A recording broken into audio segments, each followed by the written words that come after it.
But what might it take to get there?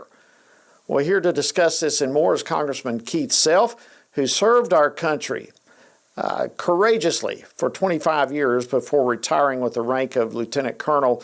Today, he's a member of several House committees, including the Foreign Affairs Committee, and he represents the 3rd Congressional District of Texas. Congressman Self, always an honor to have you on Washington Watch. Thanks for joining us. Great to be here, Jody. Thank you. You're welcome. All right, let's jump into this meeting. As we all know, it's coming just a few days before a new deadline that President Trump has set, which shortened the previous 50-day deadline. So, was this a gutsy call for the president to change his deadline down to 10 days or so from 50?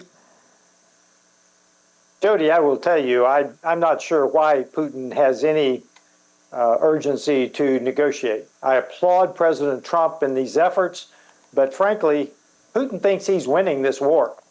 He has more people. He has an economy that is humming along as a wartime economy.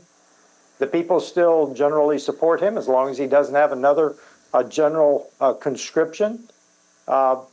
He's selling his oil. I'm not sure that Putin has any reason to actually make a deal. Well, that's a good point. And, we're all going to see it's coming down to the wire with Friday coming up. I found it very interesting today, Congressman, that President Trump actually imposed penalties over Russia's invasion of Ukraine for the first time today, while at the same time striking an optimistic note about the potential for progress. What do you make of that move from President Trump? Well, President Trump is trying every tool in his toolbox to end this war, to bring Russia to the table, as you've said. But I think Putin's fairly happy with where he is, and that is the problem. Because as long as he can sell his oil, then he can fund the war. He's got enough people. He's getting help from other nations. Again, I believe that it will take something pretty serious to bring Putin to the table seriously. Yeah, that's a good point about the oil, and that's another interesting thing that we're seeing. It seems shortly after the White House envoy Steve Witkoff met with Putin today, that Trump signed an order doubling tariffs on India to 50% because they are purchasing oil from Russia. And I think this certainly paves the way, at least of a warning, for penalties for other countries. What do you think of that? Well, China also buys a lot of Russian oil. So what do you do with China? He's already trying everything he can to reach a tariff deal with China. So India and China are the 2 largest by population nations in the world. So Russia, as we know, is a gas station masquerading as a country. So if we could stop those 2 countries from buying Russian oil, we could have sanctions on them. It would go a long way as long as we enforced the sanctions. Yeah, that's a good point. Enforcing the sanctions, that makes me go back to a comparison of what we're watching now with the Trump administration, the way he's handling all this, versus what we saw with the Biden administration, which quite frankly just seemed, to me at least, to be doing basically nothing that might provoke Russia or that Russia might be upset about. How do you draw a comparison between what we're watching now under the Trump administration versus what we saw under Biden? Oh my goodness, across the world, across every domain, it is totally different. We see him engaged in so many areas, so many countries with sanctions. He is working to, and I will tell you, my call with the Deputy Treasury Secretary, he's working to bring manufacturing back to the United States, get a level playing field for the United States. In the short term, bring in some dollars. But what we need is a level playing field across the world. So we've got to cut off the 3rd countries that China goes through. We've got to sanction the Russian oil. We've got to keep sanctions on the Iranian oil, because oil around the world is a major driver of economy and civilization. Absolutely.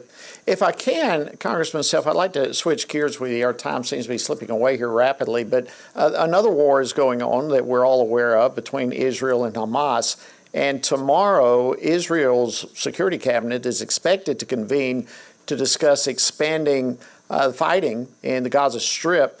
What's your take from what you're hearing so far on these latest developments? Well, frankly, Jody, just as Putin thinks he's winning in Ukraine, Hamas thinks they're winning in Gaza. They have now made this a worldwide event. They are changing the perception, certainly in the EU. 11 of the 27 nations have already recognized some mythical Palestinian state. 4 more have said they will. So they are, again, very pleased with where they stand. They hold the hostages. Look, this could be over tomorrow if they surrender and surrender every hostage, alive and dead. But they're not going to, because they think they're winning on the world public perception stage. Wow. And as you mentioned with some of those countries you brought up, in some regard, I think they are. And I think that perhaps is just adding fuel to the fire, so to speak, for Israel to go ahead and deal with Gaza and take it back. You think they're making the right move with that, if that's indeed what they decide to do tomorrow? I think they have to. This plan has been in the works for a while, but the hostages hold everything up. How do you deal with the hostages? How do you, you know they're in the tunnels, you know they will kill them if you go in. One of the major public affairs motivations in Israel today is get the hostages out before you do that. So that's what's stopping, or has been stopping, Israel. But at some point, what do? Do you just allow Hamas to control the world stage and turn more and more countries against Israel? Or do you actually take control of Gaza and take the risk that you won't be able to get all of the live hostages back? Yeah, it is a risk for the hostages. I think risk, as you brought up, on the perception of the world stage with what's taking place right now. It looks to me like they're going to have to make a decision, and I appreciate your expertise in giving your opinion there. And some other Middle East news, it was fascinating to see how House Speaker Johnson took what I believe at least is an unprecedented trip this week to the West Bank, and he's now calling on that term, West Bank, to no longer be used at the federal level, but instead use the term that it actually is. That would be Judea and Samaria. Are you very optimistic that we're going to see the Trump administration and others follow suit with this? I am. I think things are moving in Judea and Samaria.